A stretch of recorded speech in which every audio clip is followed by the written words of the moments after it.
Excusez-moi, jeune homme. Est-ce que je peux vous aider? Non, en fait, j'étais juste curieux, Ah, vous êtes étudiant libre. d'une certaine manière. Bon, je vais pas te prendre trop de temps dans votre cours, mais est-ce que je peux vous poser une question? Oui, monsieur. C'est pas exactement votre domaine. Je sais que vous enseignez la mécanique des fluides, mais savez-vous pourquoi les gens sont aussi anxieux? Oh! C'est une grosse question, ça. Mais c'est une bonne question. Ben, je dirais que c'est un peu à cause du système limbique. Le système limbique. Le système limbique, c'est le cerveau émotionnel. L'hippocampe, l'hypothalamus, l'amygdale. Ça, c'est les zones du cerveau qui gèrent nos réactions, nos émotions, nos sentiments. En contrepartie, il y a le cortex préfrontal qui, lui, gère la pensée rationnelle. L'anxiété, c'est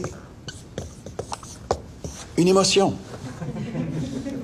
Ça a l'air évident comme ça, mais il faut s'en souvenir. C'est pas rationnel. Ici, dans mon cours, on utilise surtout notre cortex préfrontal, notre rationalité. Mais il ne faut pas oublier que dans la vie de tous les jours, on est aussi guidé par nos émotions.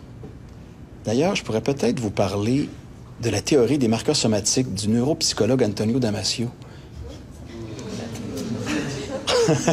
OK, je viens de vous perdre, là. Hein? Mais c'est pas si compliqué. Suivez-moi, ça vaut la peine.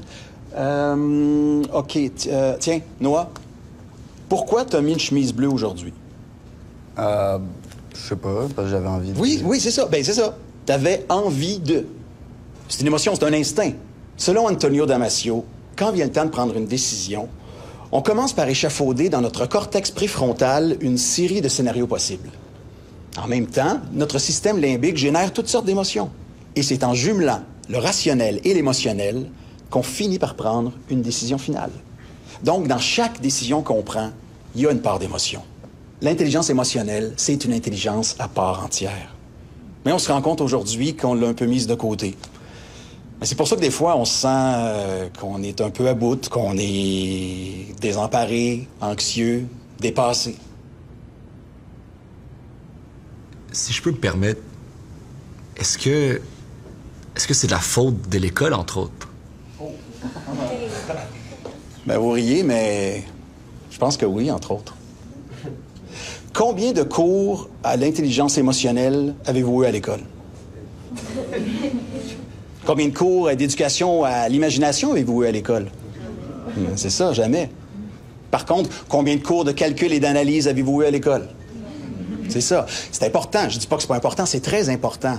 Mais on réalise aujourd'hui qu'il y a un déséquilibre total dans les éducations fondamentales de l'être humain. C'est pour ça qu'aujourd'hui, c'est super important de remettre en lumière l'éducation émotionnelle. Je vous le souhaite en tout cas.